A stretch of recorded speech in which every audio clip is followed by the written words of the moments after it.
أعوذ بالله من الشيطان الرجيم بسم الله الرحمن الرحيم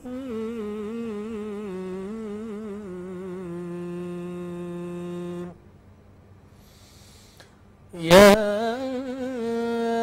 أيها الذين آمنوا استعينوا بالصبر والصلاة إن الله مع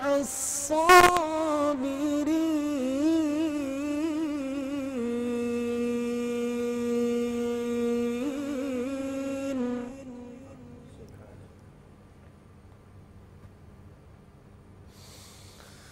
ولا تقولوا لمن يقتل في سبيل الله أموات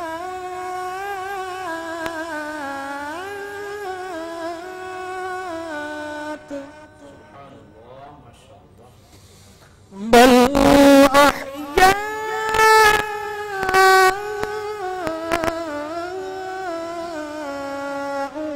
ولكن لا تشعرون صدق الله العظيم.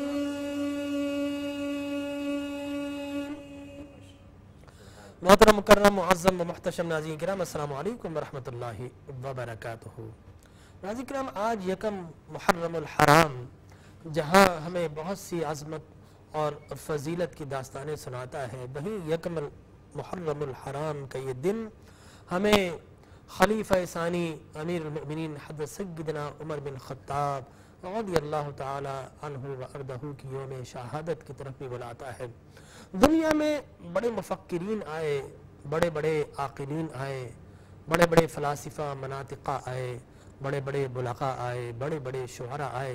ہر کسی نے زندگی کے اوراق پر، تاریخ کے سینے پر اپنی اپنی تقدیس کو، اپنی اپنی عظمتوں کو رقم کیا.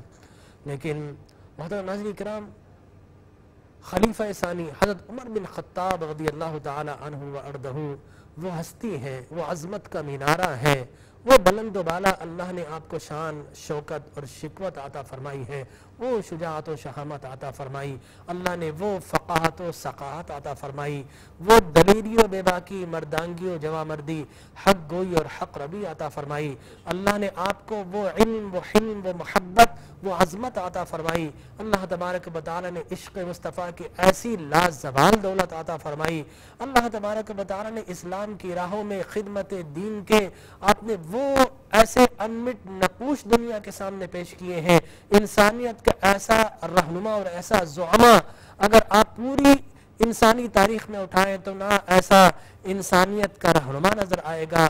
رسول مکرم صلی اللہ علیہ وسلم سے اکتساب فیض لے کر بلند و بالا شخصیات کے اندر جن کے نقوش اور جن کی اصلاحات سے دنیا آج بھی فیض یاب ہو رہی ہے، اگر ہر زندگی کے شعبے میں جس نے اثر ڈالا ہے تو وہ یقینی طور پر اصلاحات امیر المؤمنین حضرت عمر بن خطاب رضی اللہ تعالی عنہ و ارضہ ہے.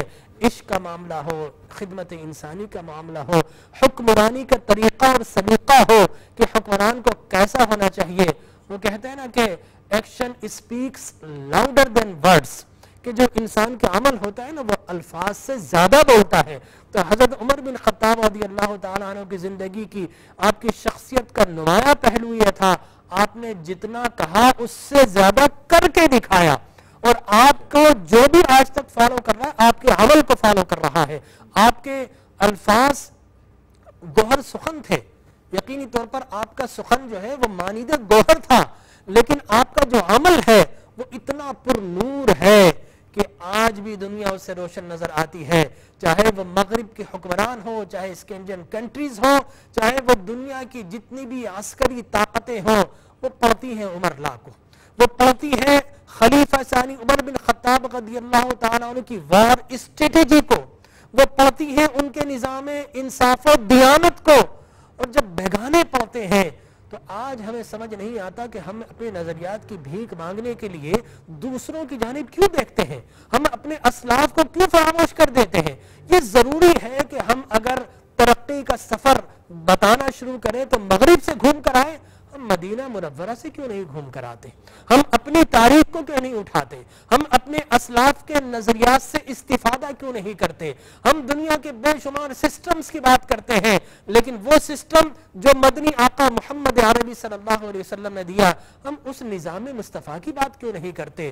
خدا کی قسم اس نظام مصطفیٰ کو رائج کر دیجئے، ہمیں فلسفیانہ شگافیوں کی ضرورت نہیں پڑے گی، ہمیں نظر جھکا کر چلنے کی ضرورت نہیں پڑے گی۔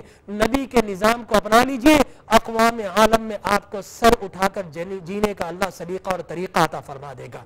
اس لیے کہ جب تک ہم نبی کے غلام تھے، دنیا کے حکمران تھے، اب ہم نہ جانے کس کس کے غلام بن گئے ہیں اور دنیا کی حکمرانی کا تاج ہم سے چھن گیا ہے۔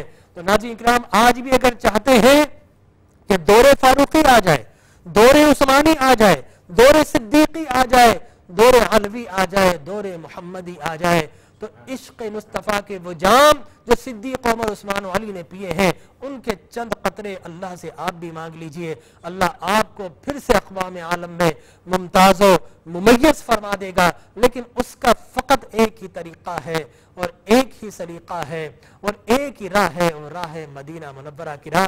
تو ہماری اس گفتگو کا اس ٹریبیوٹ کو پیش کرنے کے لیے عمر بن خطاب رضی اللہ تعالیٰ عنہ کی بارگاہ میں آج ہم حاضر خدمت ہیں۔ ہمارے درمیان موجود ہے علامہ انتہائی محترم مکرم علامہ محترم جناب ہزاروی صاحب، مولانا صادق نقشبندی صاحب، اور ہمارے معزز نعت خواں بھائی ہمارے درمیان موجود ہیں۔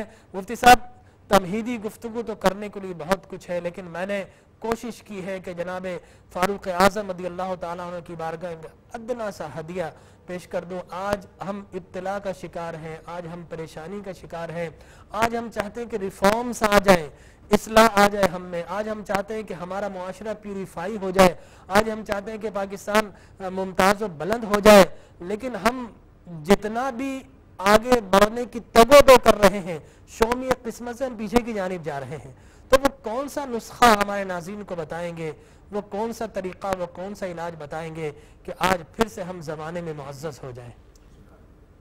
بسم اللہ الرحمن الرحیم، واعتصموا بحبل اللہ جمیعا، آمنت باللہ، صدق اللہ مولانا العظیم، صلی اللہ علی النبی الامی الرؤوف الرحیم۔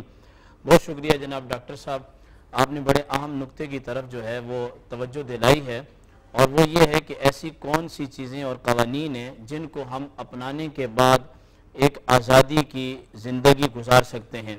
تو میں سمجھتا ہوں کہ جب ہم اس دنیا میں ہیں تو ہمیں چاہیے کہ دنیا میں رہنے کے لیے جو قوانین ہیں وہ ہم قرآن کے تناظر میں اور سرکار دو عالم صلی اللہ علیہ وسلم کی حدیث کے تناظر میں اور خلفائے راشدین کی جو سیرت پاک ہے اس کے تناظر میں بنائیں اور ہمارے حکمران اس کو پڑھیں، یعنی قرآن پاک، حدیث رسول اور خلافت راشدہ علی منہاج النبوہ، جس کا کہ 30 سال کا جو ہے یہ دورانیہ ہے۔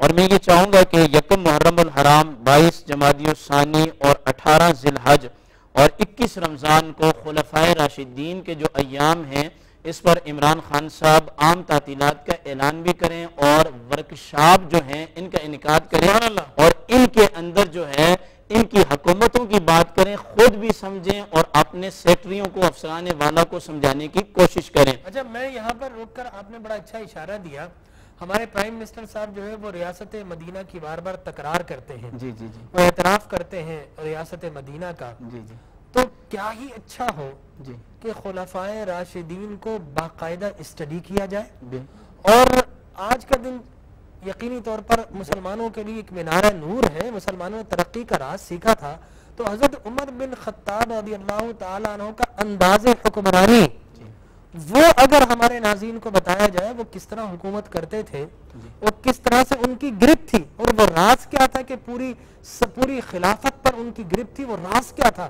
وہ اگر راز جان لیں اور آپ بتا دیں تو یقینی طور پر شاید وہ ہمارے حکمرانوں کے ایوانوں تک وہ راز پہنچ جائے، تو پھر یقین جانیے کہ پھر ان کے قول و فعل میں تضاد نہیں رہے گا، پھر وہ ادھر ادھر نہیں جھانکیں گے، فقط صرف اتنا ہے کہ خاتم الانبیاء اور خاتم المعصومین